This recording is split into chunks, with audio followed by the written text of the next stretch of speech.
talking Illinois high school football. If your goals are as high as you talk about, tonight's the night you go out and just take one more step. It's a view from the West. And it starts right now!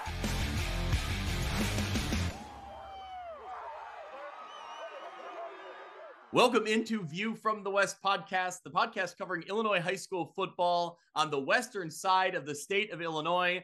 We've gone through the northwest upstate Illini. We've gone through 8-man football, the Lincoln Land, the track. We're now here. It's time for our Western Big Six preview.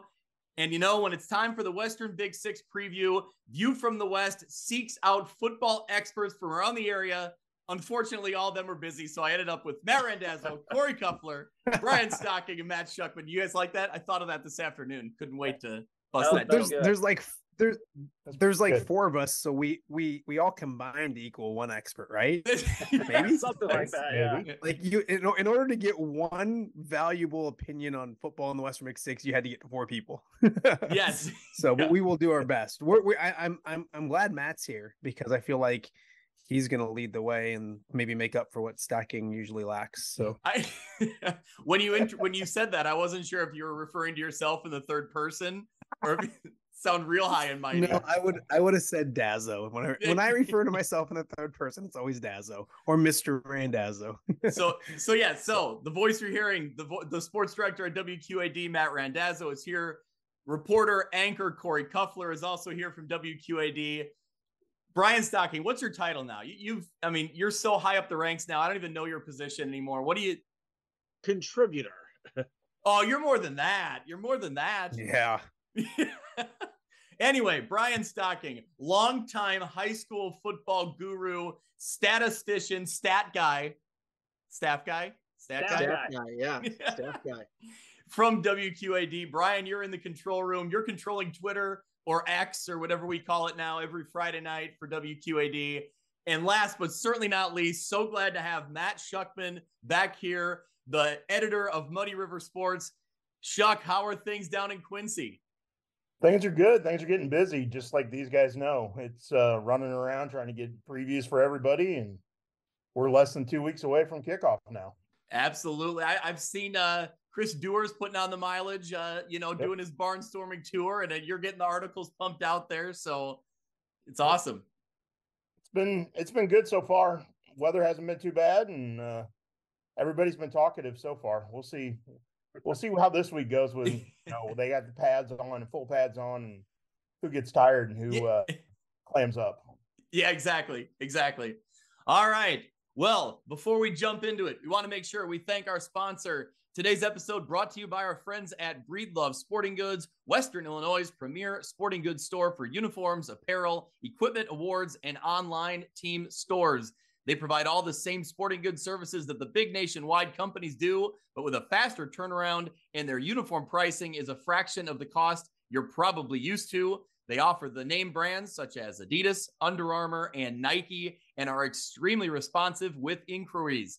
The primary focus on western side of the state of Illinois, Breedlove Sporting Goods is the fastest way to outfit your team. Check them out on Facebook or at breedlovesports.com, or contact Cal Breedlove directly. Email him at calbreedlove@gmail.com for more information.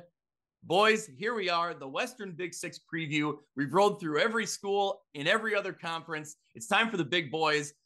Starting in the Western Big Six, we're starting with United Township. Head coach Nick Welch and the Panthers 1-8 a year ago. Offensively, they returned 4 starters on the line. They also have 3-year starters at quarterback, 3-year starter at wide receiver as well, that being Matthew Kelly and Corey Randall. So there's some pieces there. But last year, Dazzo, I'll start with you. Last year was certainly it was disappointing because, going back to the COVID spring where there was all the United Township hype. The year after that, they fell, I think, a game short of the playoffs. And then this really seemed to kind of derail them. But what do you see here? There's some pieces coming back. Yeah, absolutely. Boy, they had me. I remember doing the podcast last year, and they had me bought in. And I think, I can't say that. I think when you start with United Township, you have to start with like what the culture is now, what the program is now, because it wasn't that long ago when you wouldn't start with talking about United Township first. And we're not saying we're ranking them out or anything like that, but they weren't the focus of the Western Big Six. And while they haven't, won a conference championship or anything like that yet, the program is much better respected around the area. Coach Welch has done an awesome job. There's a good culture there. There's a good excitement. But yeah, last year, I think we did this podcast maybe the day after I went over to camp to do our score preview with United Township, and I was bought in. I think last year, if anything, because looking at it, Greg, 1-8. I mean, I knew they struggled. I didn't realize it was 1-8. I don't think if you would ask me, hey, what was the record? I would have said 2-7, maybe 3-6. But I think they were a year too soon last year. And sometimes, they played a lot of sophomores, and it doesn't just automatically click. We're going to talk about another team later on, the Western Big Six with Genesee, who's kind of the same way, but it doesn't just click right away going from sophomores to juniors. And I think too much was, I don't want to say expected, because you're going to have lofty expectations, but I think it didn't click as quickly as people think or thought it would. But when you look at that up front and you return 4 players and Swag Kelly comes back at quarterback, and somebody that we're used to, calling his name and all that kind of stuff, and they have weapons. My question is defensively, and I know you'll talk a little more about that too, but they got to get better on the defensive side of the football. And I think they've struggled there a few, like that really good year where the spring COVID, they put up a ton of points, but they were outscoring people. And I think they can be good on that side of the football. I think they have young players coming back that will be good on that side of the football, but you have to, I guess this year I'm going to pump the brakes just a second, because I was so excited last year.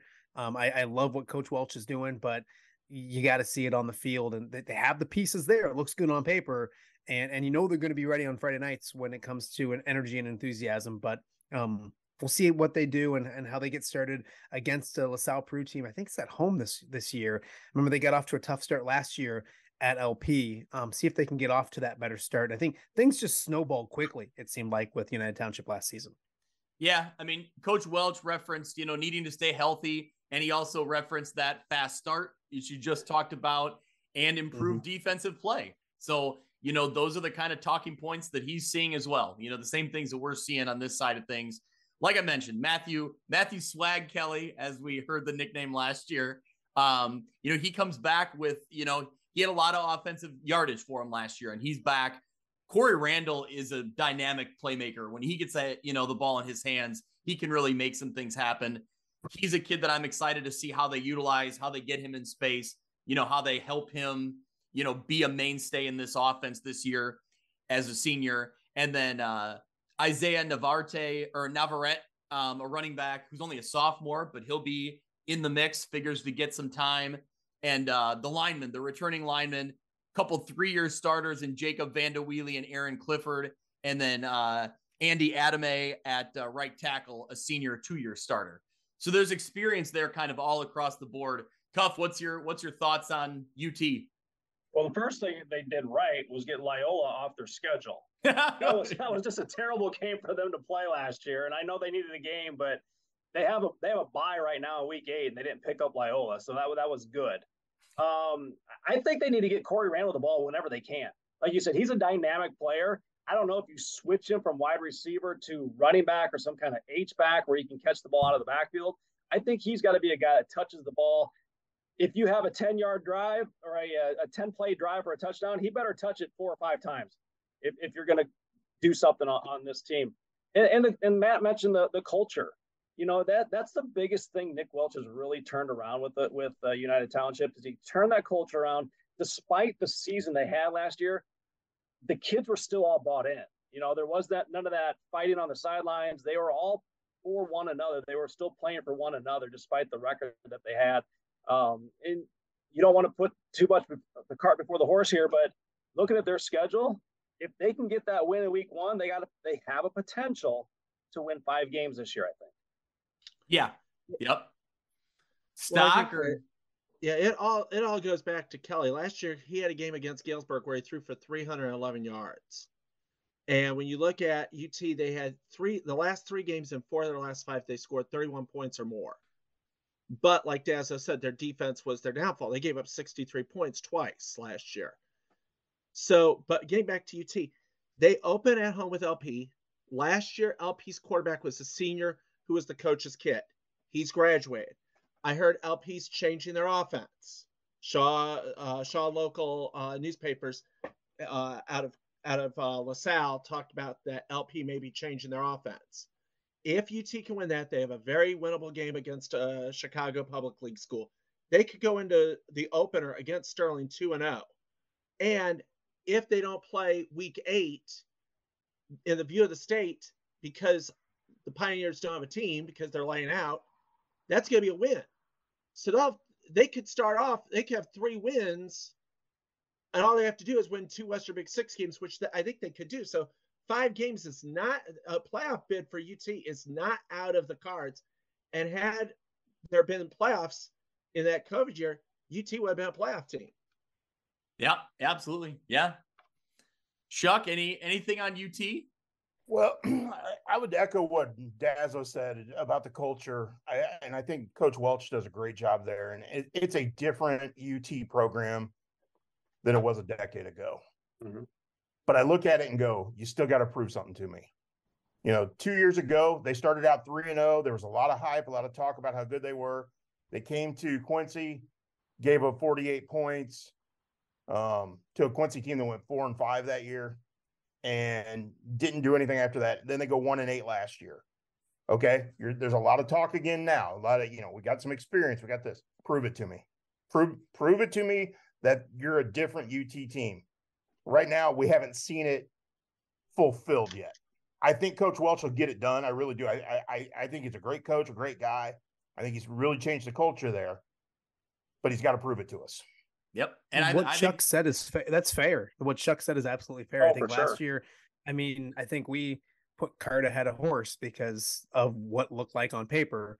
I think if Coach Welch was on this Zoom, he would say the exact same thing. We haven't done anything yet. We haven't proved anything yet. So I think that's 1,000% fair of until we see it on the field, you have to be, I don't want to say pessimistic, but you have to pump the brakes a little bit with United Township until you see it. The pieces are there, but you got to see it on the field. Yeah. Yep. I think the potential's there.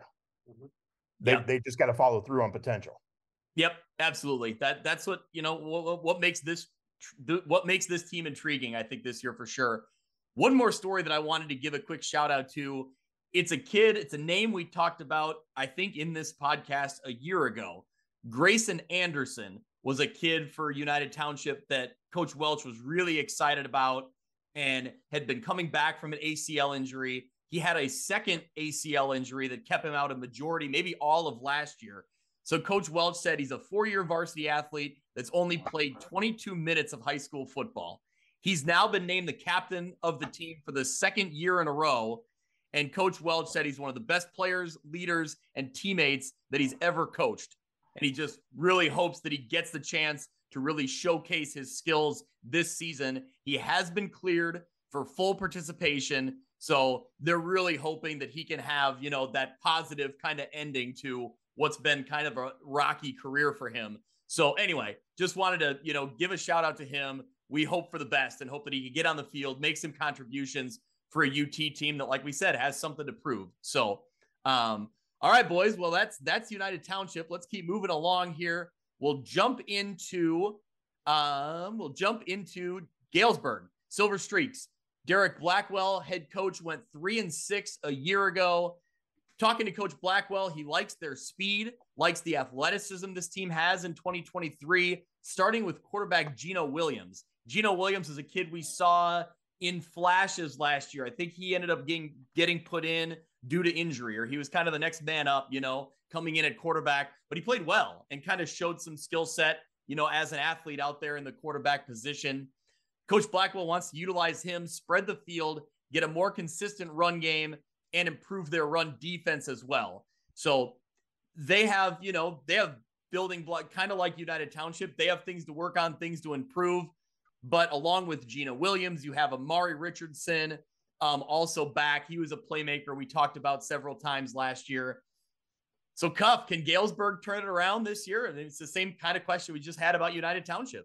Again, and this is year 2 for Coach Blackwell. And obviously he takes being head coach at Galesburg pretty seriously because he player, and he knows what the tradition and everything like that is all about. He played, I believe, under Coach Tim Doherty, when he was there playing.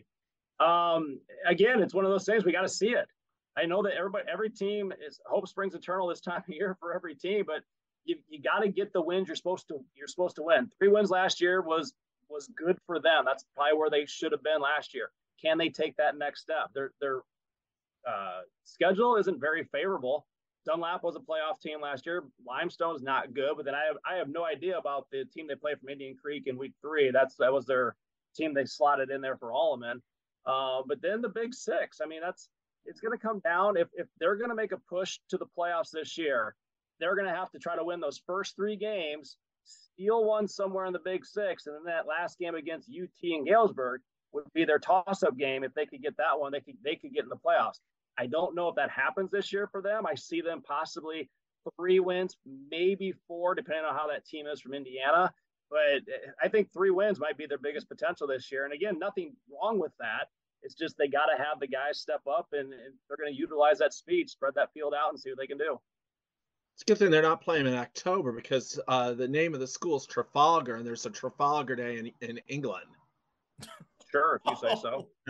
Well, man. True. What does that mean? Nobody knows what that means. The Battle of Trafalgar, 1805. Sure. Stock, hey Stock, I've missed you. I've missed you so much. See, you missed that history knowledge. Galesburg, Gino Williams came in last year. They had some injuries.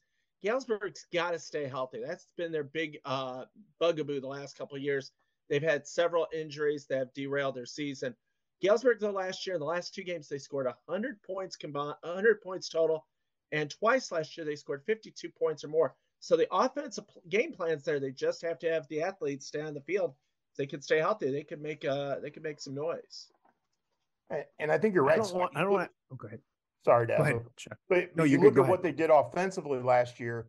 They had moments where they were really good, and they utilized those athletes. It was defensively where they struggled, and especially against the Western Big Six heavyweights. If you look at it, I think they averaged, if I remember correctly, it was 32 points allowed per game in their 4-game losing streak against the Western Big Six top teams, where they only scored 14 or less in each one of those games.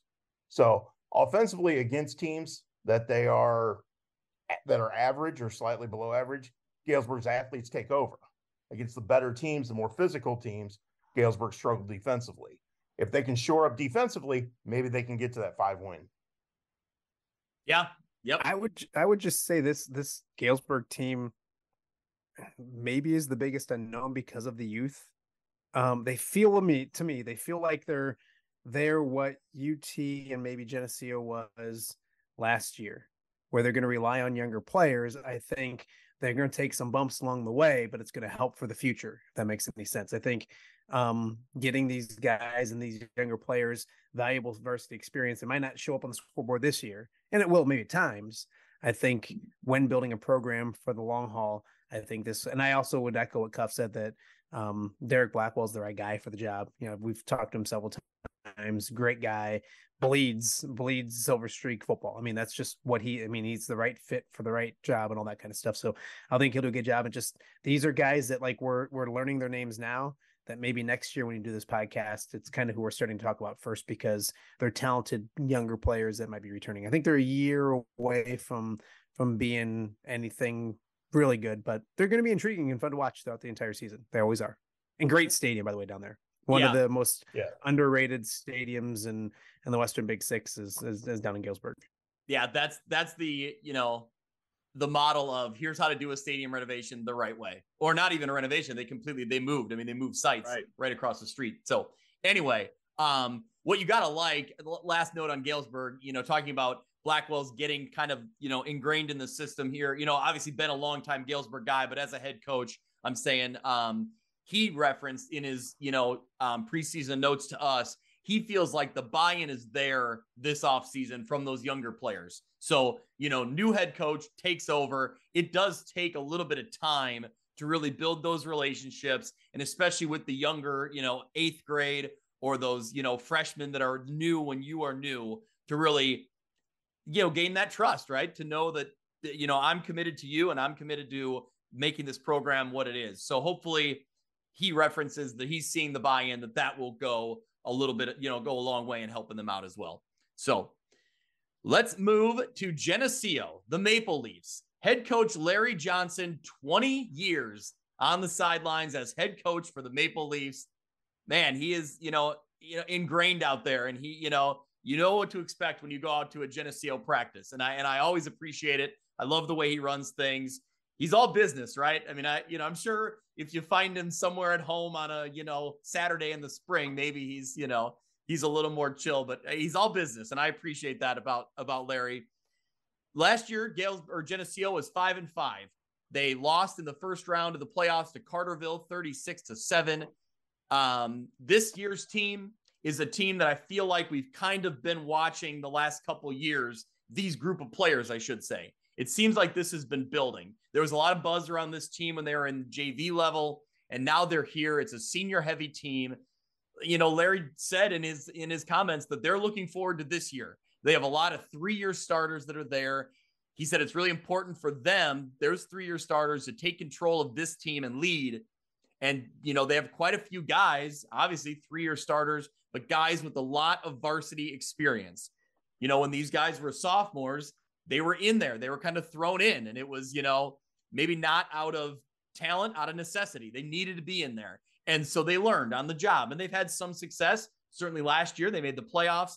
But I think this is a year that they're really looking at to say, all right, now it's time to take that next step, right? We talked about some teams that may be a year away, or teams that are looking to prove something. This is a team that seems primed to prove it this season. Who wants to talk? Yeah, Greg, I'll hop in with this one because I went out to Geneseo on Wednesday, and first 20 years with Coach Johnson is awesome. And you're exactly right. I mean, he like, usually you get the same quotes. We got different ones this year, but we do what we do. We're not going to try to reinvent the wheel. Yeah. Like, things that you get from Larry Johnson, you get from Larry Johnson. Great guy, though. But the more you get to know Coach Johnson, go ahead, Greg. I was going to say, of all things, though, like the last couple of years, they haven't always do what we do. No, they've changed things up a little. They do look a little. They different, have they have tweaked the wheel a little bit, if you will. Yeah. But no, and yeah, with Coach Johnson, the more you get to know him, the more you find out what a great guy he is and what a great human being he is. So, ton of respect for him. 20 years doing it. I've been doing this for 22, so I can remember when he started and all that kind of stuff. And awesome. So yeah, but this group is, like we talked about, like maybe UT, this being their year, or Galesburg waiting. Like 2 years ago, these Geneseo kids, they had to they were thrown in. They might not have been ready, but when you return a quarterback like AJ Weller, who I think has started 19 games, and he's going into his senior year. So I think he started most of his sophomore year and then 10 games last year. So maybe I'm wrong. Maybe it wasn't all of his sophomore year, but that's a ton of experience. So this is that group. They've led up to this season, and you saw it kind of click with them last year. They got back to the playoffs, which is crazy to talk about, getting back to the playoffs in Geneseo, because for so long that's what they did. They went to the playoffs. They were Geneseo. It's tougher now in the Western Big Six to get to the playoffs and do those kind of things. They got back there. They didn't win, but they got back there. That was big for them to have another game last year. And you could just see throughout the year, it's starting to click more. They went to Rock Island in a game that I remember, because Rock Island needed that football game to win. And Geneseo went to Rock Island and took Rock Island's best shot and ended up winning that football game. And you could just see it kind of developing and confidence going. And what makes this group special is that Luke Johnson, Larry's son, is one of those 3-year starters now that started as a sophomore. And I'm not saying it's special because Luke's on the team, but anybody who's got kids, you have your kids, but you also have your kids' friends that kind of become your kids too. Well, that's what this is like for him. All the players talked about how this isn't just Coach Johnson. This is a guy that taught him baseball in second grade, I think one of them said. So, like, it's a tight-knit group. I think the talent's there. It's always a special environment and a night on a Friday night in Geneseo. And I think this team can win 6 games. I think they can get to the playoffs and maybe do some things when they get there. Are they upper echelon? Well, I mean, we'll talk probably about that as we get towards the end of the podcast. But, there is Sterling, Moline, Quincy that everybody's talking about. Is Geneseo one of those teams that kind of gets up with those 3, or are they that start of the middle pack? I don't know exactly where they are.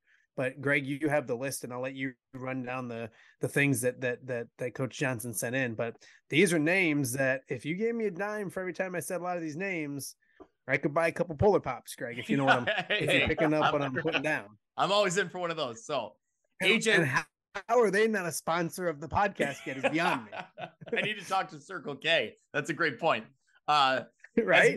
As Mitch would say on the podcast, not a sponsor, but could be. Right. So exactly. AJ Weller, quarterback, defensive back, like you referenced, honorable mention all conference at the quarterback position, 3-year starter. He was also first team all conference punter. So, he does a little bit of everything for him. Jerron Neal at running back was a name that we had heard last year.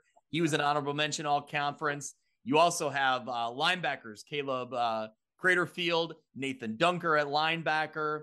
You have Luke Johnson as a tight end, like you referenced, second team all conference. You also have Jackson Reed. So grandson of Bob Reed, the late great head coach of Geneseo. So I know a lot of programs have the names and the families that come through, but man, talk about in 1 year, you have a Reed and a Johnson both out on the field for Geneseo. That's a lot of family history going out there. And that's a really cool story there. But Jake Rapps, Jackson Reed, a couple running backs and defensive backs, Caden Salisbury on the offensive line, Cade Van Opdorp on the offensive line.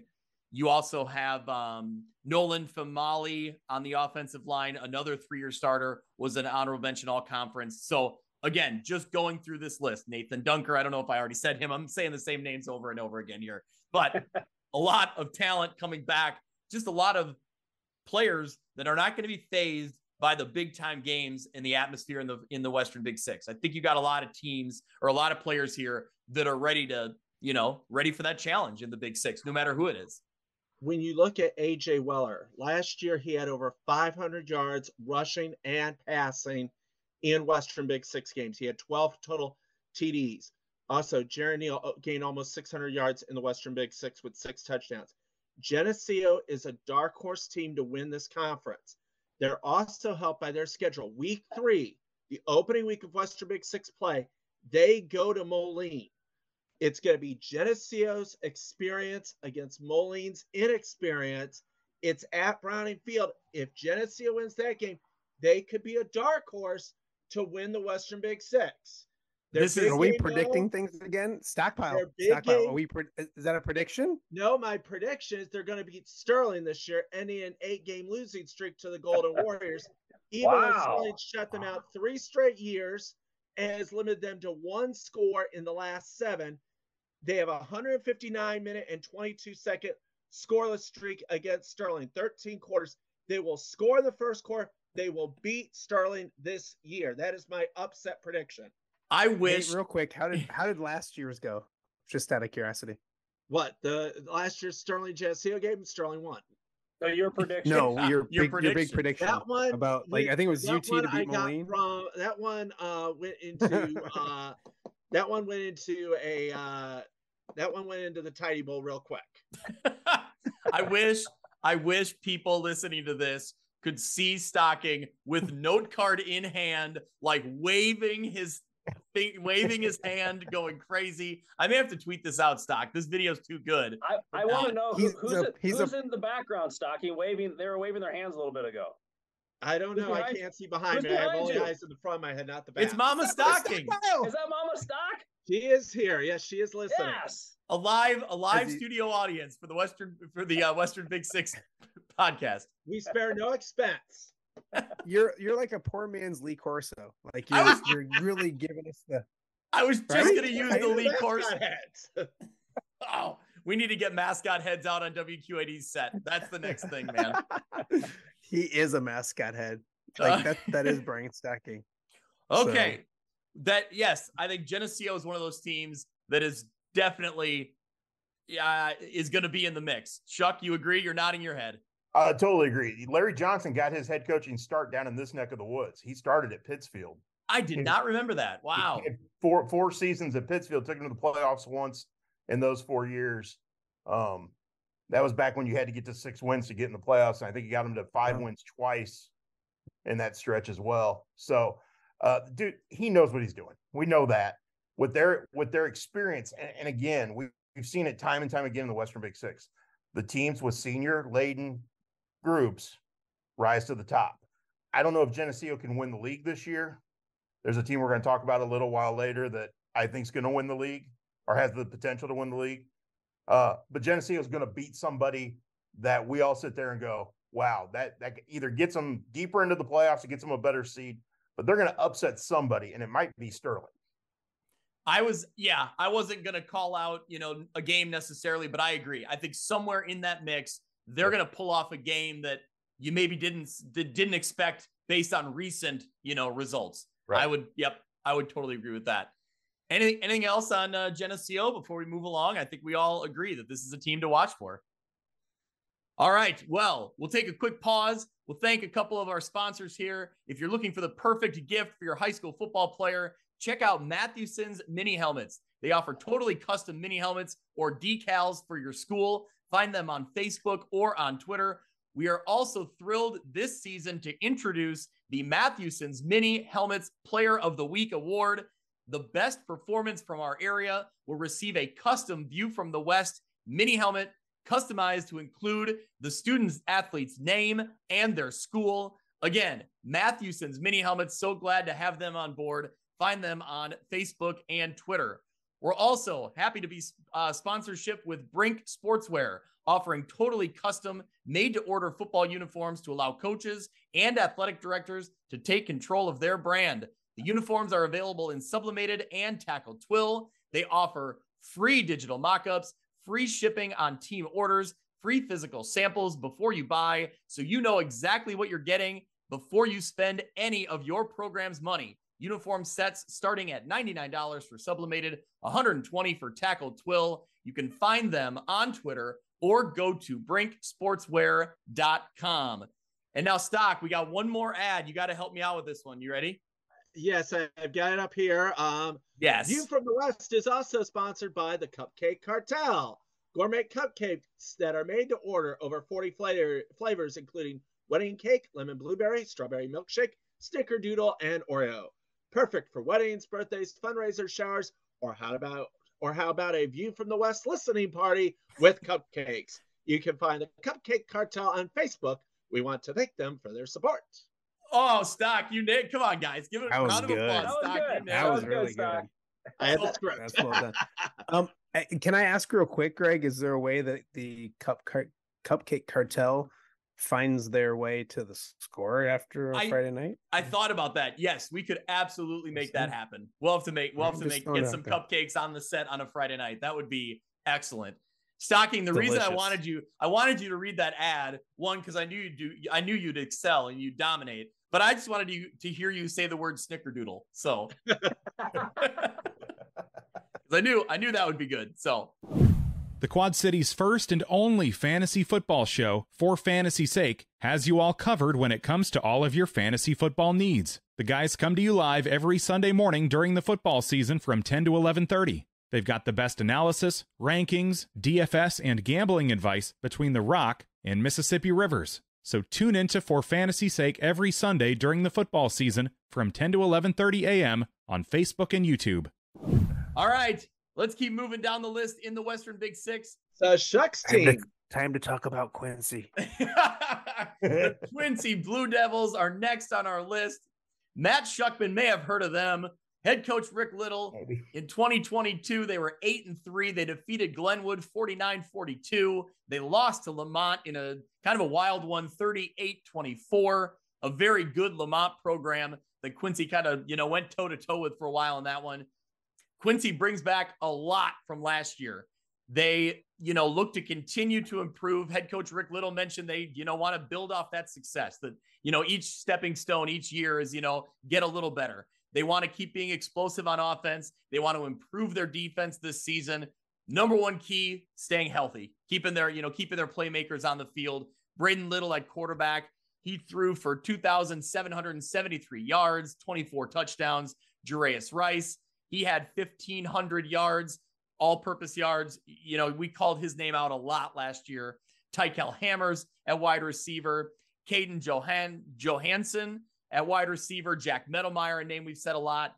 Aiden Byquist is back. that's a huge addition. He was out all last year, I believe. You know, on the other side of the ball, Ty Douglas at linebacker, Max Wires at linebacker, Todd Smith defensive line, Demarius Deverger. Did I get that name right? Deverger. And Ryan Mast as well. So Schuck, you can lead this one off, man. This is a Quincy Blue Devil team that I think, you know, people have been looking at this year. Yep. Yeah, they started looking at this 2 years ago when Braden Little saw some time on varsity as a freshman. And the interesting thing is you bring back a kid in Aiden Byquist, who was the starting quarterback 2 years ago. Then they ended up moving him to all-purpose back because Braden Little took over as the starting quarterback. Week 1 last year, he blows out his knee, sits out the remainder of the season. Now he's back. He's healthy. He's an all-purpose type of guy. They're going to get the ball in his hands in a number of ways. And it's just another weapon to an offense that brings back basically everybody except Gregory Quince. They bring back 4 of their 5 starting offensive linemen, including Chris Flax, who is already committed to Division II Quincy University. Here's a kid who's a weight room beast. They're physical up front. They've got playmakers all over the place. And we're at that stage now where everybody kind of looks at it and goes, this is the year. This is the year where they get past winning just one playoff game. You know, they've only won 2 playoff games in school history. So now it's like, okay, can they get past the first round? Okay, they've done that. They've won twice. Now can they get past the second round?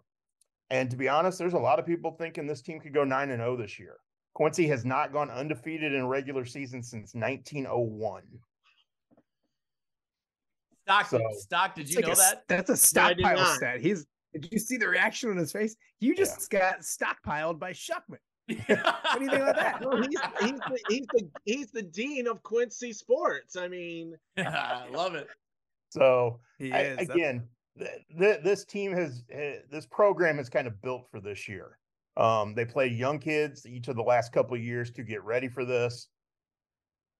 This is the year everybody's been pointing to as these kids came up through the system, and now it's time to go out and prove it. Yeah, absolutely. What do you guys, Dazzo? What do you see?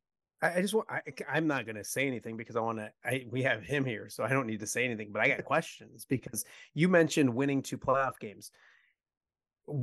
And you want both, but you mentioned 9-0. Where's the Western Big Six when it comes to what's talked about in Quincy? Like, because you mentioned first, like this could be the team that wins 2 playoff games. And is that the not ultimate goal, but where do they weight the Western Big Six? Because that Western Big Six is a huge thing. And talking with other coaches, I've been to Rocky and Geneseo, not the coaches there, but just the vibe of players and stuff.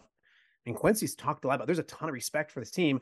And it didn't used to be that way. It used to be, We'll talk about Quincy football later. And then when basketball season comes around, we'll talk about Quincy. How important would it be for this program and this team to win a Western Big Six championship?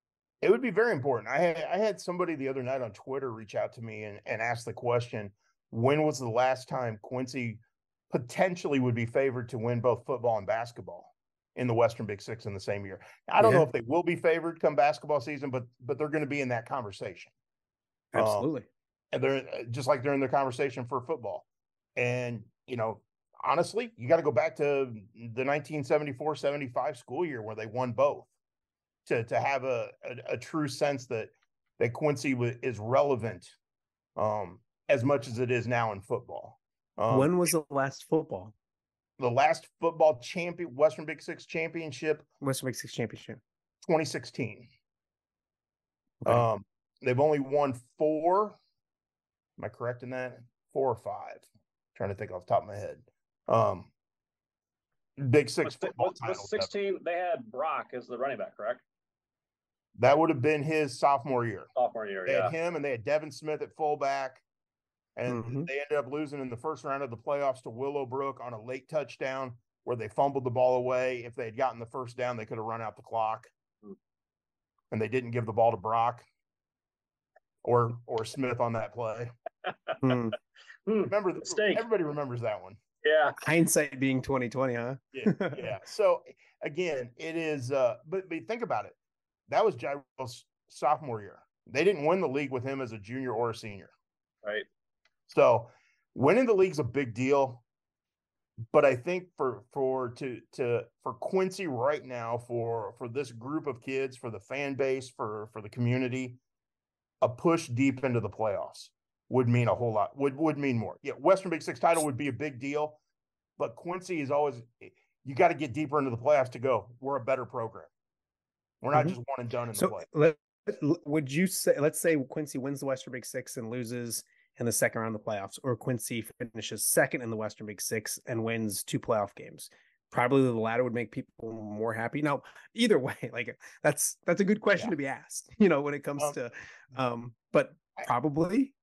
I think probably a deeper playoff. If you win 2 playoff games, I think it matters a little more, because then you can sit there and go, okay, well, we didn't win the Big Six, but look, we went further than any Quincy team ever.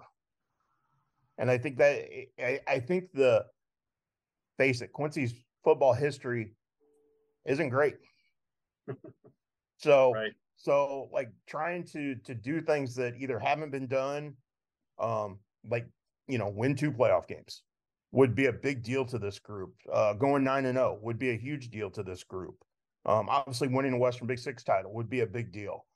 But if you don't win the Western Big Six and you get to the 3rd round of the playoffs or get to the quarter, the deeper you go in the playoffs, you forget about the things that didn't maybe happen in the regular season, because you've become the best team in school history. Yeah, and looking at them, they have a very favorable schedule. I mean, their toughest road game is going to be going to Sterling. Right. So that one will be tough. Not that they can't win it, but that would be their toughest road game.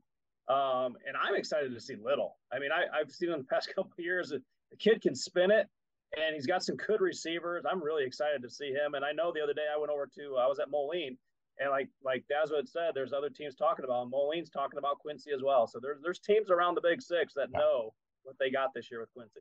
And I think everybody knows what they have offensively, and they see the numbers Little put up.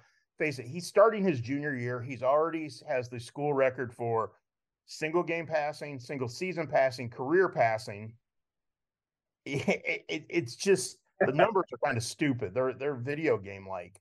And that goes back to like proof is in the pudding. Like you can be excited about potential all you want, and I'm saying that about the entire conference, but you have proof with a young player that's not just potentially good on paper, but he's done it and we've witnessed it. Stockpile, you want to talk so bad right now? I'm just gonna keep talking until I can keep talking so that you can't talk. Okay, go ahead. Little threw last year for 376 yards against UT. He had 2 games where he had over 300 yards passing. The other was against Geneseo. Last year, and this was the Week 9 game, Quincy was down at home to Rocky 28-0 in the second quarter. Yep. They cut it to they were down 28-0. I think they were down 42-14. No, they outscored Rocky to end the game 47-14. They won 47-42, 33-14 in the second half. That is amazing. That's an amazing comeback in any way you cut it. Last year, Quincy had 4 games where they scored 42 points or more, and they had 112 points in their last 2 games. And that game against Rocky where they outscored them 47-14 to close the game, and down 28-0 at one point. Just absolutely amazing. And I think the key is they're going to be better defensively. We kind of know what they're going to be offensively. They have basically everybody back. You replace Gregory Quince with a healthy Aiden Byquist. So they're still going to be dynamic offensively. The improvements I think are going to be seen on the defensive side.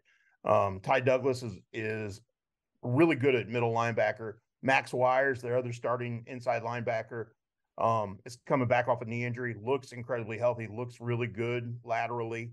Todd Smith, who's a sophomore, was the heavyweight wrestler, Western Big Six champion, heavyweight wrestler as a freshman. I mean, he's a massive person who's just going to eat up space in the middle of that defensive front. How many seats does Flynn Stadium have? It's I believe in the grandstand it's 3,500, and then there's seating on the visiting side as well. There's going to be a lot of fans week 4. That grandstand is going to be packed. Moline comes to Quincy. Yep. And if Moline would beat Geneseo, that would be their 16th consecutive Western Big Six win in a row. which is the conference record, 16. They would have to come to Quincy to win that 17th, and that would be a doozy. Wow, Stock, that's good stuff. That's great to know. Thank you, Stock. That's why he's the highest paid employee on the score. Like that's right there is the reason why we spend 6 figures a year on him. Yeah.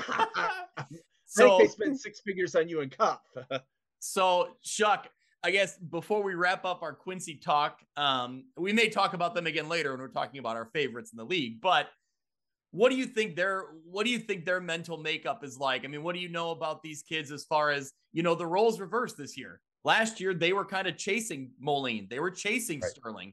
Now they're the favorites. They're the ones with the target on their back. What do you think that mindset does to them? How are they kind of dealing with that? Well, I can tell you this. They've totally embraced that. They want to be the favorite. Yeah. They want to walk out on the field and tell you, we're going to win the Western Big Six. They kind of have a little bit of swagger in that sense that they think this is their time, and awesome. And it'll be interesting to see if they have any sort of hiccups. If they stub their toe at all, whether it's for, I don't mean just a game, but a quarter, things like that. What happens? How do they react to that? And I think the mental makeup of this group is they'll be like, so what? Look at our offense. We'll come get you. And you go ahead and score on us. Fine. No big deal. We're going to come score on you the next 3 times. I mean, they have that kind of mentality of we're not going to be beat. Yep.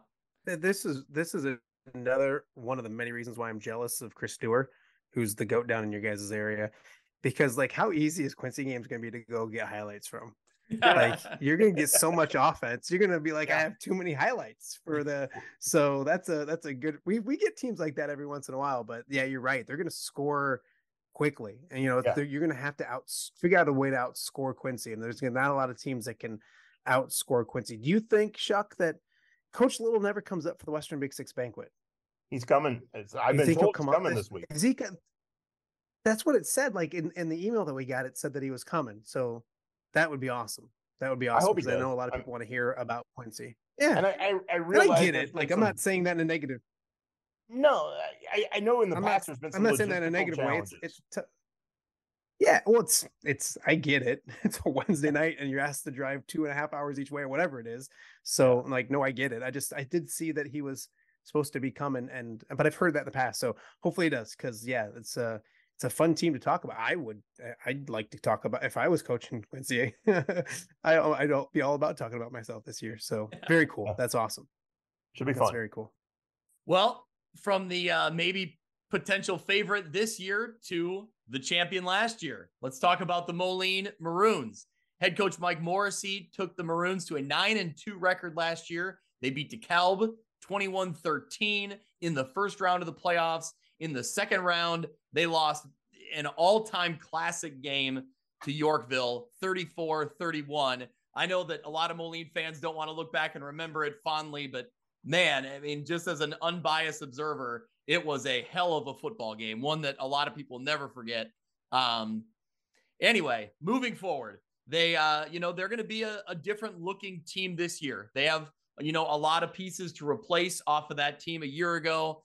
They hope to build depth. Coach Morrissey said through their experience, they have a lot of guys to replace, but they are really excited about the group they have coming up.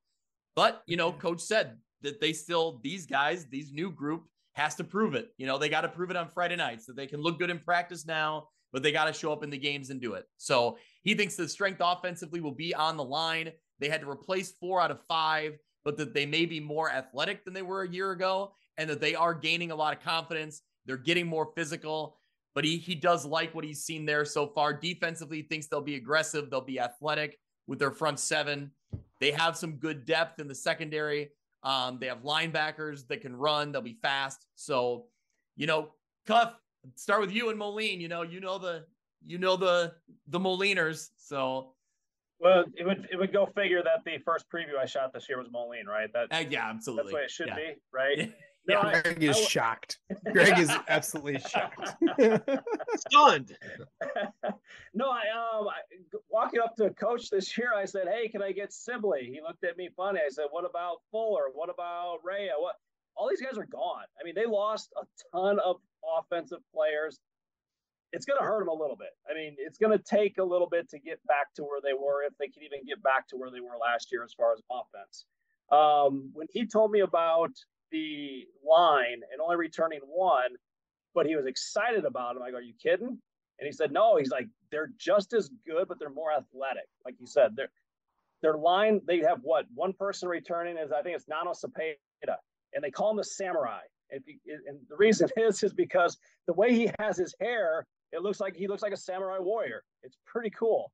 I think Edgy Tim did something with him. He did like an interview with him or something. I did see that. Yeah. It was pretty cool. But over their practice, he's not going to reinvent the wheel. Wing T it is. They're going to run the wing T. They're going to try to jam it down your throat. They will throw a little bit. They have Xander Ely, who's a pretty good wide receiver. He'll play a little DB for him as well. This is a team that they're not looking to take a step back at all. They were upset with the way the season ended last year, 1 yard short up at Yorkville. That's 2 years in a row Moline has had a team that they could have beaten the second round, and they came up either with a fumble 2 years ago before they got the first down, and they lost the game, and then last year coming up 1 yard short. So this team knows the heartbreak. They want to get past that. When I was at practice the other day, KG Kevin Gorgel was all over some of the linemen. They weren't doing things the right way. He goes, look, if we're not going to do it right, we're going to lose by a yard again. And I think they kind of took that to heart. This is a team that will fight for a conference championship. If they can go to Quincy and beat Quincy, they'll win a conference championship. But going to Quincy and beating Quincy is going to be an extremely tough thing to do this year. I don't know if they have the horses, Moline, to hang with Quincy as far as scoring points. But I do like Moline to go 8-1. Maybe that Quincy game is the only one they lose. Okay. Well, we talked about, Moline is going to be like Sterling. They don't rebuild; they just reload. Which they have. And Moline's got a lot of reloading to do because they lost a lot of talent in the line and in the backfield. But for Moline, the one good thing is when you've been as good as they've been the last couple of years, you win games quite handily, and you can get your junior varsity and your sophomores some valuable game experience. Stock, I think they put you in a couple games last year because you were right up the street at WQAD, right? You were on the field by the end. They're not that desperate. But Moline's won 15 games in a row in conference, 14 in a row on the field. They had a game that they won by forfeit last year. They've won in those 15 games. They've scored 9 times. They've scored 40 points 9 times or more. The closest game they had was in those 14 games won on the field was 12 points against Sterling last year. All of them have been by double digits. The closest one was 12 points. They beat Quincy 2 years ago by 13 points. So Moline's had a very good run. They've had a lot of success. They are reloading, as we've said. Now, the thing is, their schedule is not easy. Week 2, they play Lyle Bennett. Lyle Bennett is not an easy team. Moline's played them 4 times, have never beaten them. Week 3, they play a very experienced Geneseo team at home in Browning Field. But week 4, they have to make the long trip down to Quincy against a team that is probably the favorite to win. That's going to be a tough haul for Moline, but they can do if any team can do it, a Mike Morrissey team can. Well, let's go through some of their, some of the players that they do return this year. Xander Ely at wide receiver, which Cuff mentioned. Pablo Perez at running back. Chase Stevens at a wide receiver position. Corbin Snell at running back. Adrian Cooper at a running back. Nano Cepeda is the lineman we referenced. Jaquan Johnson at lineman. Eli Taylor at quarterback. And Colin Fredrickson at a running back as well. Defensive side of the ball, Adrian Cooper, like we just mentioned. William DePape on the line. James Solis at a linebacker. Chase Stevens, who we already mentioned. And John Nienhaus at linebacker and DB. So some names, some familiar names there. But it's, they got to learn to work together. Shuck, what do you got? Well, I think you look 2 years ago, Moline came down to Quincy. Quincy led at halftime. And Moline didn't flinch. They came out and scored 3 rushing touchdowns in the third quarter. Riley Fuller just pounded them between the tackles. And the experience that Moline had and the upperclassmen they had really took control of that game. Do they have that?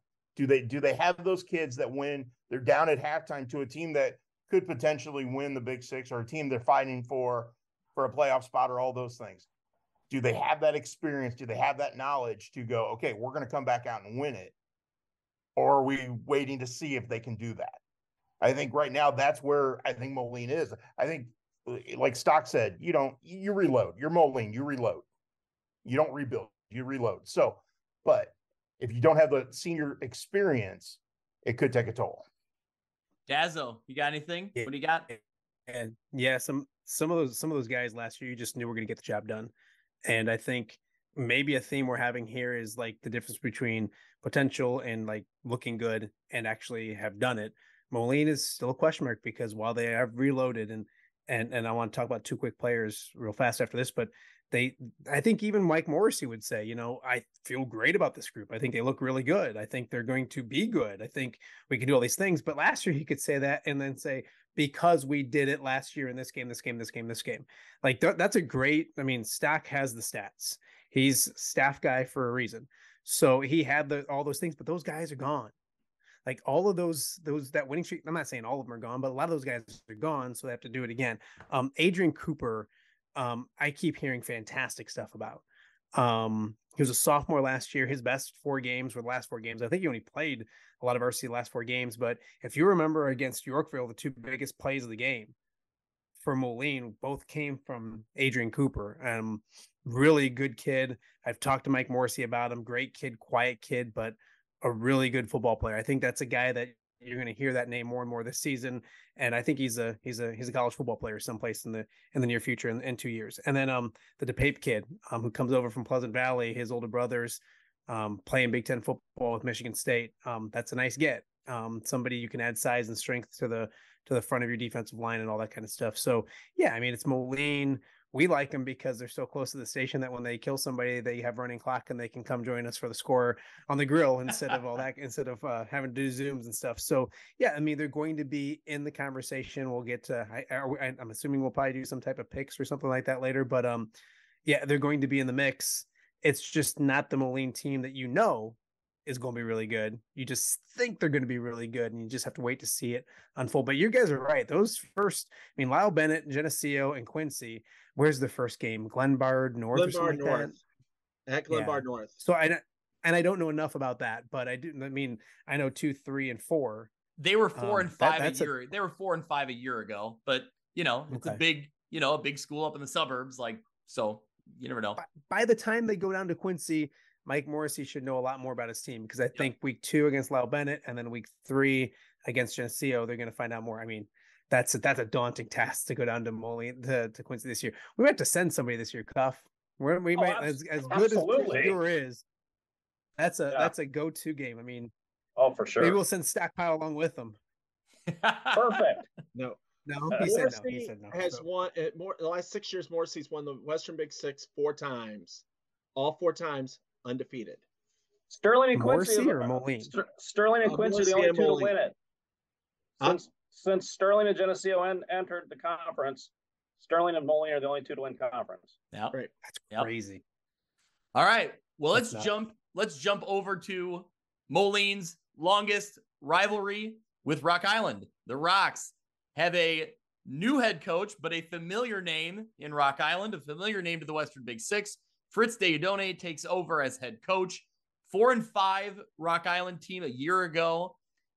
Coach Fritz mentioned, what's important for this Rock Island team is pretty obvious. Being a first-year head coach, how quickly their players get comfortable with new offensive scheme, new defensive scheme. They want to be able to execute at a high level. He likes their overall team speed. He thinks that'll be a strength for them both on offense and on defense. He thinks that they have the ability to be multiple and adaptive. They can kind of go with what their opponent is giving them, or what they think that they can, match up with against, depending on the opponent. Overall, he talked about team discipline, limiting mental mistakes, limiting penalties, that negatively impacted the Rock Island team a year ago. So when this was announced, Cuff or Dazzo, what did you think about, the Fritz hire here at Rock Island? I talked to a few people at the very beginning, and I had somebody that would know tell me that they think Fritz Diudone is going to be this is literally the day after Ben Hammer left, that Fritz Diudone is going to get it.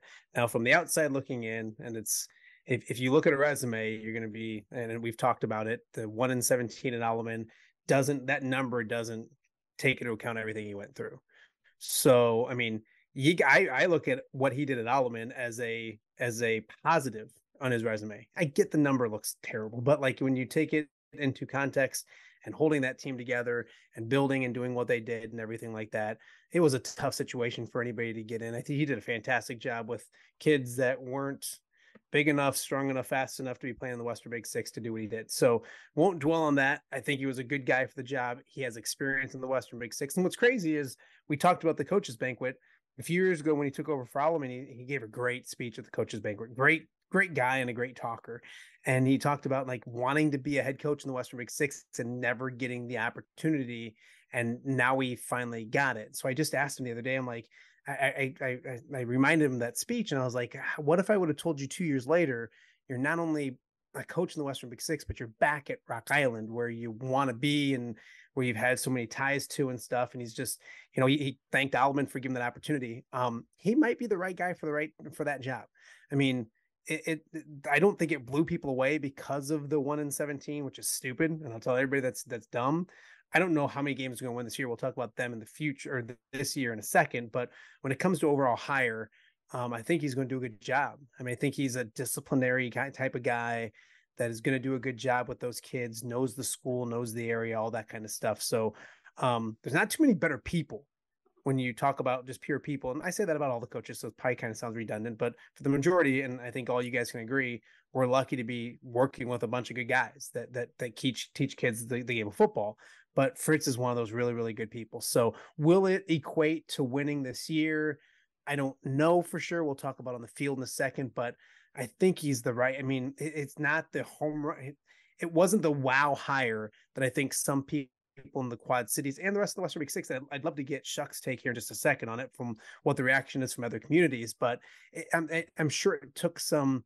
I mean, it wasn't the home run wow hire, but when you kind of get through all of that and look at what it is, he's a great guy who's going to do a good job at a high school that, when you think about it, and we love Ben Hammer. Ben was a great guy, did a great job, and it's not his fault, but it's been a while. I mean, Cuff just mentioned the Sterling and Molina have been in the Western Big Six. Since then, nobody's besides those two schools have won the Western Big Six. So that includes Rock Island. And for a long time, it started with Rock Island. And Fritz talked about that when I went over to interview him. He's like, it used to, like, we were in the conversation, and now we're not. Like, we'll talk about like our rankings and all that kind of stuff, whatever. I mean, you get through 3 or 4 schools before you start talking about Rock Island. 3 for sure before you start talking about Rock Island in the conference. So big picture, not talking about this year, but big picture, I love Fritz. I think he's going to do a good job. I just hope people are patient with him. I hope people are patient because it is a 4-5 team from last year. Yep. Let's talk about some of the personnel they will have on the field this year. Javion Clark-Pugh at quarterback. You also have Joe Allen at a wide receiver. Gartar at running back. Amari Overton at tight end. I believe that's a name we heard last year. Isaiah Samuelson at fullback. Fiston Nayagushima at running back, or at a wide receiver position. Samuelson will also be on the defensive side of the ball as a lineman. Nayagushima as a defensive back. You also have Tar as a linebacker. Derek Jaba on the line, and also VJ Gerard as a defensive back. So a few familiar names in there. So yeah, we'll see. If like I said, I think the biggest thing is, can Fritz's offense and defense be installed? Can the players buy in and be ready to go in week 1? It's, that's any first-year head coach. That's the challenge, right? Rock Island's never had any problem scoring in recent years. It's been their defense. Can they stop anybody? And that's what I want to see. Can Fritz and whoever is defensive coordinator get on the same page and start making some stops, starting holding teams to maybe 2 scores, 3 scores? You can't give up. What was the playoff game? Was it 96, 94? 94-72. Can't give. I mean, you can't do that. I mean, you can't give up 35 points a game and expect to win. You know, you have to. You can't score 74 points and lose by 3 touchdowns. Crazy. You can't like score last 74 and expect to win. Well, look at the last game last year against Quincy. They win. They're in the playoffs, and they have a 42-14 lead, and they get outscored 47-14 and lose the game. Yeah. I mean, defensively Rock Island never has a problem with athletes on the field and scoring points. They need to make some changes on defense, and they got to start stopping some people. Rocky also has to get off a losing streak. They lost their last 3 games last year, and they gave up 47 3 or more times. They gave up like 63 like 2 years ago to Moline. You can't do that. But let me say, I do love having Fritz as their head coach. Oh, I think he's a great guy, great person, and the right person for the job. I agree. He's a great hire. Lombardi couldn't have won with that team that he had on the hill. I mean, he did as well as you could do. Take it. Hold on, Stack. Take it. Here we go. He did as well as you could do with that team. I mean, with that, hold on. With that, hey. He did a great job. Hold on. With that situation, not that team. Don't throw those kids under the bus. They were busting their butts to have a football team. That situation. Thank you. That's all. I get it, but that's all. And I think I'll get off my high horse. Because he coached at Alleman, people certainly down in this neck of the woods don't understand how good a guy Fritz is. Don't understand how good a coach he is.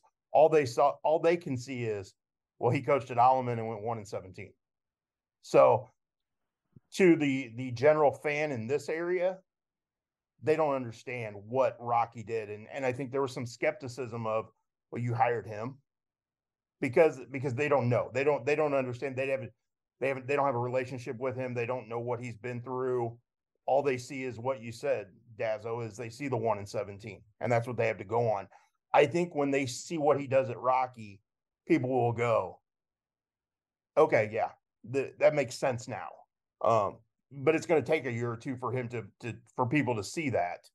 And think of this, guys.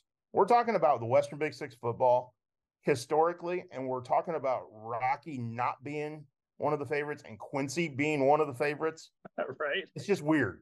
It's crazy. It's crazy. Yeah. Hey, we talked about players and Javion Clark-Pugh is a kid that kind of saw some time last year that I know Coach Hammer was really excited about, really talented kid. One guy we didn't talk about is Connor DeJulio. He's going to be on the field in some way, shape, or form. He was a quarterback that had good numbers last year, that played well last year, but he played a lot of baseball during this offseason, Legion baseball. And so he's not going to be the quarterback, but he's an athletic kid and a good kid that's going to be on the field some way, shape, or form, wide receiver, deep, whatever, and a backup quarterback. But from all indications that I got while I was there is that Javion Clark-Pugh is the guy under center and is going to be the starting quarterback for them. And like you said, Cuff, and Joe Allen's going to be really good, and they're going to have plenty of weapons to play with. But yeah, defensively it's just, and I think Fritz kind of talked to me about putting them in a better position to have success on defense. He was their defensive coordinator before he left. But again, I can't think of the last time I thought, and this is a knock at Fritz, but when's the last time we thought, wow, that Rocky defense is really good? And I don't mean that just in like the last 5 years or 10. I mean, it's usually Rocky's going to score a ton of points, and then if they're okay on defense, they're going to be fine. You're going to go back to, I think, the Vic years, but I'm probably missing some along the way. That Rocky's been really, really good on the defensive, like the defense has led the way. So anyways, I just wanted to mention their situation. What's that? Storks. They had a couple good years with Storks. Yep. And the guy they got running the offense right now, they're good. Was a really good defensive football player at Rock Island and knows what he's doing. So they'll hopefully get it figured out on that side of the football. But again, it also goes to the point that if you're a slow pace from the football team, your defense is going to have a better chance of being that offense. Gosh, I remember being at that playoff game. Like the defense didn't get a chance to take a break because they were out there so quickly. So we'll see how Fritz does in year number 1 and what they started at Manuka as well, Greg. Yep. I didn't realize that DeJulio, I thought he graduated. So that was, I didn't. No, he is back, and he's okay. Baseball, he's a really good football player, but baseball is he was a really good pitcher, a really good athlete. Yeah. Like I saw him make a catch in the sectional championship game to end the game that was outstanding. So he'll be on the field. But I kind of went over there with the thoughts of, okay, who's back from last year? And, you know, when you're calling highlights and you call his name a lot, you're thinking that's probably the guy we're going to talk the most to. But I do remember they played a little bit of both last year, and they were high on JV Clark Pugh. So I know that that's the guy they're going with right now. But through 12 touchdown passes in conference games last year. So that's a pretty good option to have as a backup. Yeah, absolutely. Yeah. But if you're not, and I'm not saying that in a negative way, but it's a different offense. Yeah. So in order to be up to speed and have to do that, I'm sure he'll be an option as backup and all that kind of stuff. But yeah, I think it's Javion Clark Pugh's ship to lead at this point. Well, let's jump into the Sterling Golden Warriors. Head coach John Schlemmer had the Golden Warriors at a 9-3 record a year ago. They rolled into the quarterfinals with wins over St. Viator and Chicago Good. They lost to Sycamore 28-0. So similar to Moline, which we referenced earlier, you know, names will be a little bit different this year for Sterling, but, you know, they've proven that they will be in the mix. Similar to Sterling, you know, a very similar story for both these rosters. They'll need quality play in the trenches. They'll need some new leaders to step up. They got to replace a lot of guys. Kale Ryan, JP Schilling, AJ Kested, Antonio Tablante were names we were very used to calling week in and week out. New names coming in. Kale Lettergerber, who was a wide receiver. We called his name a couple times a year ago.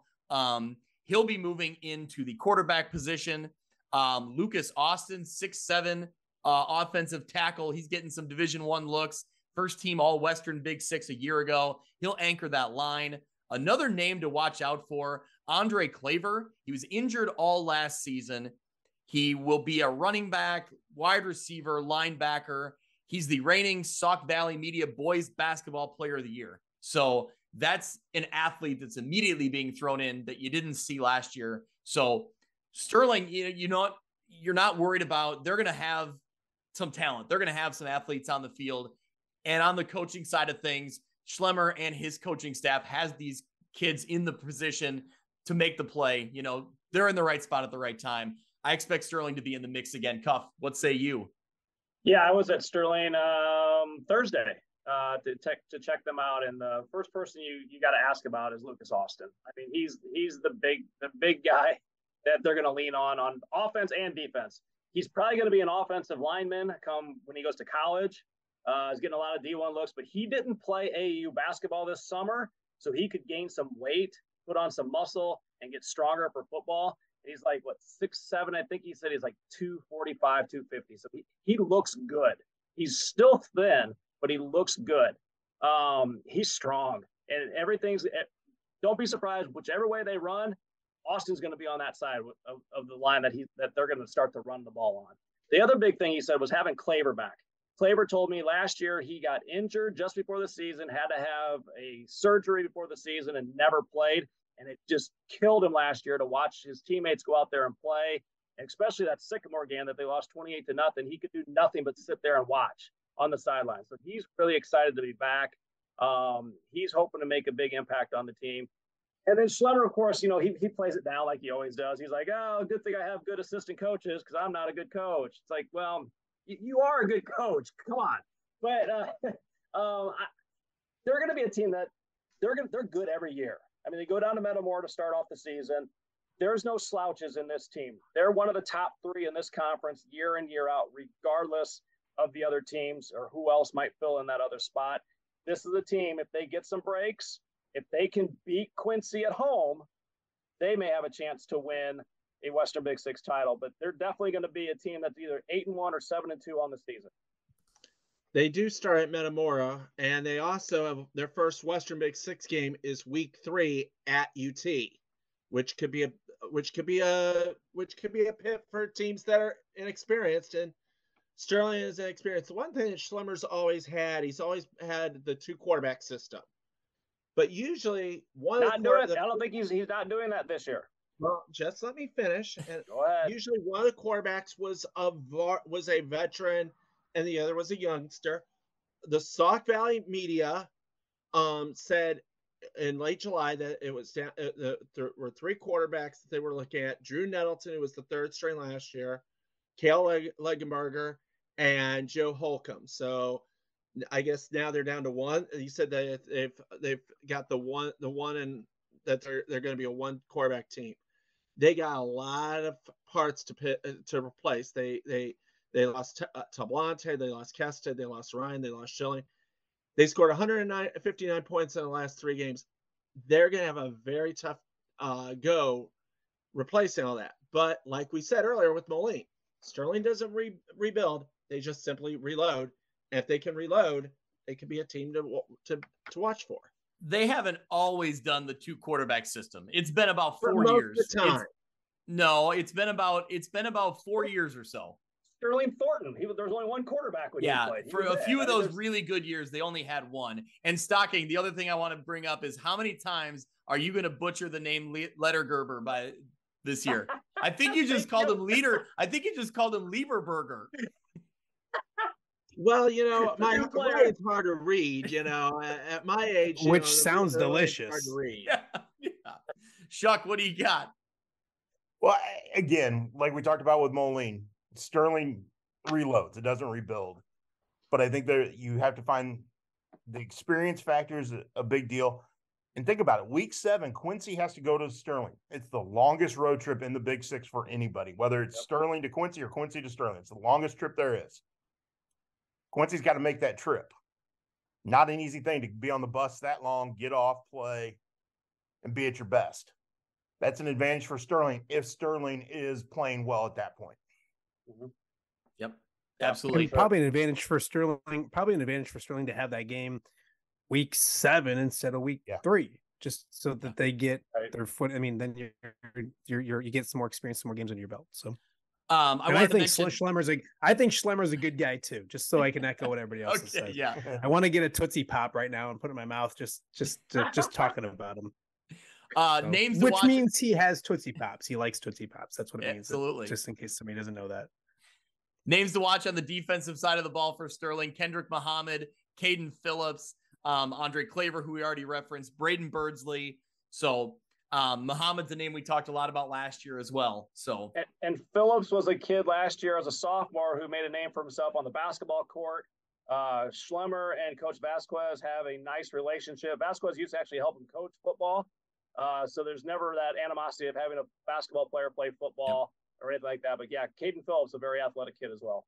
So we mentioned they open on the road at Metamora. It doesn't get any easier. In week 2, they play Wheaton St. Francis, who went 11-2 a year ago, lost to Providence 17-14 in the state semifinals. So they got a tough non-conference slate. When you also add in their other game is against Princeton in that kind of marquee matchup on our side of the state. Oh, so, that's right. Which is going to be an interesting matchup. It's well, we didn't mention with Rocky, they play Sterling Newman this year. That's true. We should have brought that one up too. That's a huge game for Sterling Newman. But why could we have this Sterling Princeton game last year? That would have been fantastic to have it last year. Yeah, absolutely. All right, we have rolled through the Western Big Six, and we have a guest appearance. Mitch Stormer, you're on the line. How's everybody doing? I'm out. How are you? You specifically told me Mitch wasn't going to be here. I'm out. Happy belated birthday. How are you, buddy? What's going on, guys? Bless you. We've rolled through the entire Western Big Six. Mitch, give your general overviews. What have you read? What have you seen? What stands out to you? All right, I haven't been listening. I just joined in, so these will probably be a couple of talking points. Probably just got back from Dallas. Yeah, last week or Friday. So yeah, refreshed, ready to go. So here's my quick hits for every team. UT, Matthew Kelly, 3-year starter, but that defense gave up 407 points last year. So can they shore that up? Can they get a couple more wins on their schedule? They got the toughest stretch, I think, of any team in the WB6. They play Sterling, Geneseo, Quincy, Rock Island, and Moline right in a row. That is a gauntlet. And they still have a week 7 opening, I think, week 8 opening. But defense will be the key for UT. Galesburg, young team, some experience, some inexperience. But they could possibly get 2 wins in their first 3 weeks. They play, I don't remember what the team is. Their third week is some team in Indiana. So can they grab a couple early wins heading into WB6 play? Looking forward to Geno Williams at quarterback this year, though, for the Silver Streaks. Geneseo, dark horse, question mark. Maybe the most experienced returning team.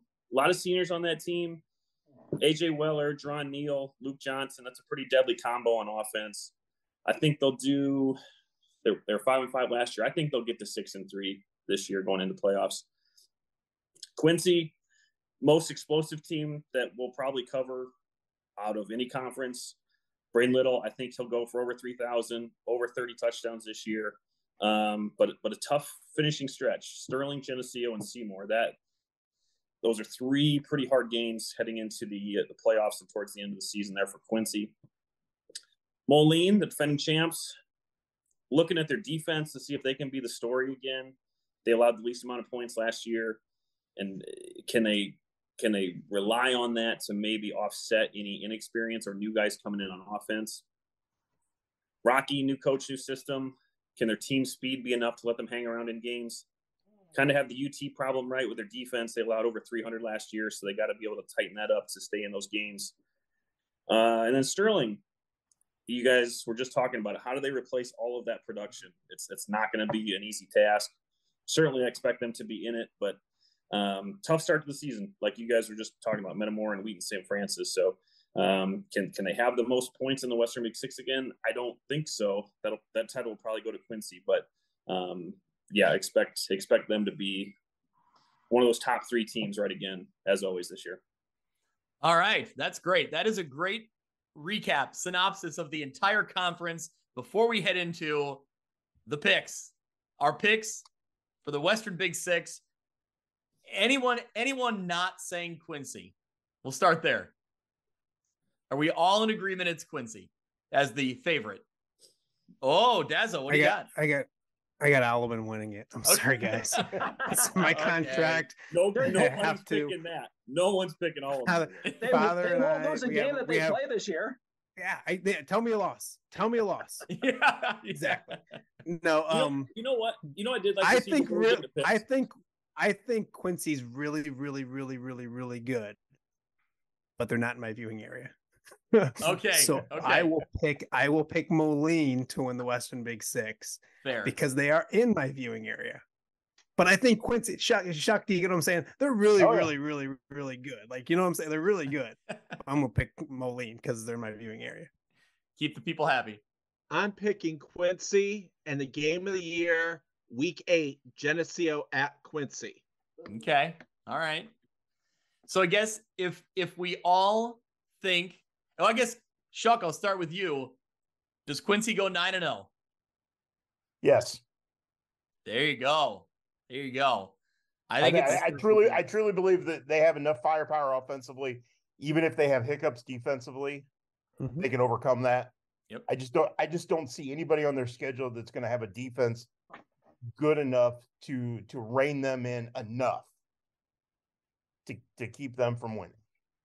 It's going to be fun times this year in Quincy for sure.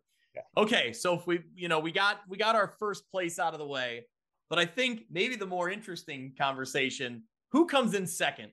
Who just misses in the Western Big Six? Dazzo, I guess I'll start with you because, you've already Quincy. Okay, there Quincy. You go. Okay, that's I figured you'd go. No, there. I do think. I mean, it is in my opinion. I mean, this is not. It's Quincy, Moline, and Sterling, and they're at that tier, I think, above everybody. Yep. I think the next tier starts with Geneseo, and they can maybe move their way up into that. I think they could get in the conversation. Like we said, I think the best way somebody said it, and I think it might have been Stockpile, so it pains me to even say that, but they're going to get, I think Geneseo is going to get somebody. Yeah. I don't know if it'll be Moline, Sterling, or Geneseo, but I think if those three don't beat up on each other, then Geneseo's got the next best chance to do that. I'm all over the place. I'm going to mute again because I'm all over. I think week 3, the Big Six opener decides who ends up second, because I think it's Moline, Geneseo week 1. Whoever wins that has the momentum to take with them. I know obviously Moline's got to come to Quincy after that, but I think whoever wins that game sets themselves up to be the team that could possibly derail Quincy. So there's a thought process on here that Geneseo is better than Sterling. There's people here that would pick Geneseo over Sterling. Like, I think there's that thought process, right? Yeah, I was sure. Can't see hands being raised, but that was why I kind of tossed out the question, because Geneseo was one of those teams that I would put up there that, they surprise somebody. And like Schuck said, if they grab that momentum, I do think there's a chance that they're right in the mix as that second team. Cuff, what do you got? The winner of the Moline Quincy game wins the conference. Period. I don't think either.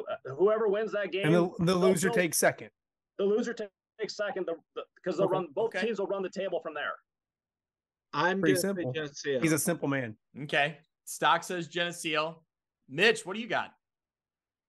I think you guys nailed it. I think week 3's a big one where you'll have Geneseo and Moline, and then you have week 4 where it's Moline and Quincy. So Moline, you talk about a tough stretch to start. Glenbard North, Bennett, Geneseo, and Quincy. That's a tough start for Moline. So if they can somehow get through that, I think Quincy will go 8-1. I don't know where their loss will be. I think Moline will be second. A very intriguing game is week 9, Moline at Sterling, because that game will probably decide who is home for a playoff game and who has to go on the road in the first round. At Sterling, week 9. Sterling, yeah. That's going to be a very intriguing game. But I think Quincy wins, Geneseo finishes second, and the winner, Moline Sterling, which I think would be Moline, will finish third. The other matchup of all the matchups that hasn't been mentioned is Geneseo and Sterling. To me, that's the game that could be for second place. That's kind of where my head goes, is that matchup. Yeah, I think those are, that's going to be a very good football game, and I love it because that's a great rivalry, and it's gotten one-sided over the years. I think this is a year where that game could be really great. So what I love is through this whole discussion, we're talking about 4 different teams, right? So right. I think that's what makes this race fun. That's what's going to be entertaining. I think that's what gives Quincy the edge, because if there was ever a year for them to make a jump, it's this one where there's more question marks across Moline and Sterling than there is against Quincy. So if there was one year for them to make the jump, it's this year. Yep. Even as talented as Quincy is, if Moline has the group it had last year with all the experience, I think it's a different story. But I think you're right, Mitch. I think the fact that Quincy has some experience and has all that offensive firepower, and a couple of these other teams aren't as experienced this year, gives them an edge. I love it. I think we have talked about every corner of the Western Big Six here. We've covered it. Schuck, thanks for being here. What you got things mapped out yet? Where are you going to be in week 1? I'll be at Flynn Stadium, Quincy High against Quincy Notre Dame. Oh, absolutely. Yeah, that's great. That's great. Yeah. What's QND look like this year? Good numbers. They're a team that could go 5-4, 6-3. Tough opening 3 weeks. Quincy High traveled to Richmond, Burton, and home for Muhammad Seymour. Okay. So they could be 0-3. Is Notre Dame going to be in 2A this year? Sounds like it. Yeah. Wow, that's crazy to me. QND does not stand out as a 2A school. It just seems like but that's weird. Yeah. Yeah. But if they get in the playoffs in 2A, they could be dangerous. Yeah, right. Absolutely. Yep. All right, Stock. You got any final words of wisdom here? I just think there's going to be some upsets in the Western Big Six that no one is predicting yet. And you're going to predict them right now? No. My upset is Geneseo over Sterling. Okay.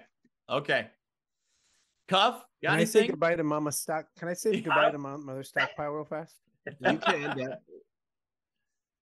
Tell her to wave. She's here back there. She's sitting. She says hi, guys. There she is. All right. There we go. No, I'm good. I think we covered it all. It was a very comprehensive look at the Western Big Six. I'm excited for week 3, if you will, when Big Six play actually begins. I think it's going to be a lot of fun. And like I said, that Moline Quincy game, that Sterling Quincy game are 2 that I've kind of circled that are going to kind of impact what happens at the conference. And by the way, if any of you guys come down for week 4, you want to bring something from the Cupcake Cartel, we'd happily. Hey, If I come down, I want to do shuck on a truck. You're come down, we'll do it. Oh man, I'm so That's jealous. awesome. It's gonna be weird when Cuff and I are doing the score live from Quincy with cupcakes. I'll do shuck on a truck as long as you do off the cuff. There we go. Perfect. Hey, guys, real quick, we're less than 2 weeks away. We're taping this on a Sunday night from high school football, which is awesome. And I think we're all six and crazy enough to agree with this. They're the best 10 Friday nights or 9 Friday nights in high school of the season. They're the best 9 nights of the year. It's a sickness because they're long days. Cuff and I get in around 10 a.m. We don't leave till 1 a.m. Y'all are the same way. And I'm more excited for these. Well, we do the score for 10 weeks. I'm more excited for that than any 10 days of my calendar year. So let's go. Football's here. Absolutely. Yeah, this has been our Western Big Six preview. To anyone listening, if you haven't heard them already, we have the Three Rivers Athletic Conference, the Lincoln Land Conference, Northwest Upstate Illini, and 8-man football previews. They're all out there in our timeline, in our feed, in our podcast feed. So check them all out. The football season is right around the corner. Mitch and I will be back next week on our regularly scheduled Tuesday podcast. Mitch will do like a week 1 preview and maybe have a little fun looking at some of the teams and some of the traditions that they have and that make their programs unique. We'd ask some questions to our coaches and they got back to us with some good responses. So we'll have a little fun with that, but that will gear us up for week 1. So man, we're there, boys. We're going to start being back at the grill on Friday nights, and I'll be hitting the road and shooting some highlights for WQAD and Stock. Well, I'll see you in the command module as always. You got the note cards. I love it. Yep. How many note cards? Huh? How many note cards in that stack? I didn't keep track. I don't keep track, but there's a lot. At least 100, 150. Oh, easy. All right. That's what we like. That's what we like. All right. Thanks, boys. We will talk to you down the road. We will be talking real on-field football very soon. So thanks for listening. We will see you next week. That'll do it for this week's episode of View from the West. Thank you so much for listening.